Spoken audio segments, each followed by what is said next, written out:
آج کل اکثر مریض ہمارے پاس نہ صرف ادھیڑ عمر حضرات بلکہ جوانوں میں بھی ایسے آتے ہیں جو ہمیں یہ کمپلین کرتے ہیں کہ ان کی ہڈیوں میں دردیں ہوتی ہیں، اٹھتے بیٹھتے ان کی ہڈیوں اور جوڑوں سے کڑکڑاہٹ کی آوازیں آتی ہیں، نماز صحیح طور پر ادا نہیں کر سکتے، بہت زیادہ دیر تک پیروں کے بل نہیں بیٹھ سکتے۔ یہ سب علامات دراصل ہڈیوں میں کیلشیم کی علامات ہیں۔ اگر ہڈیوں میں کیلشیم کی کمی ہو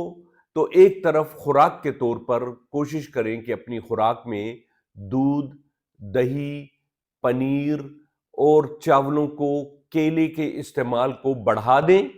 تو دوسری جانب ہومیوپیتھک دوا کلکیریا فاسٹ 6X ٹیبلٹس جو کہ کیلشیم اور فاسفورس کا مرکب ہے، اس کو 4 گولی صبح، 4 دوپہر اور 4 گولی شام نہار منہ لینا چاہیے۔ اس سے انشاءاللہ کیلشیم کی کمی جسم میں پوری ہو جائے گی اور ہڈیوں کی دردوں، کمزوری اور کڑکڑاہٹ جیسی آوازوں سے چھٹکارا حاصل ہو جائے گا۔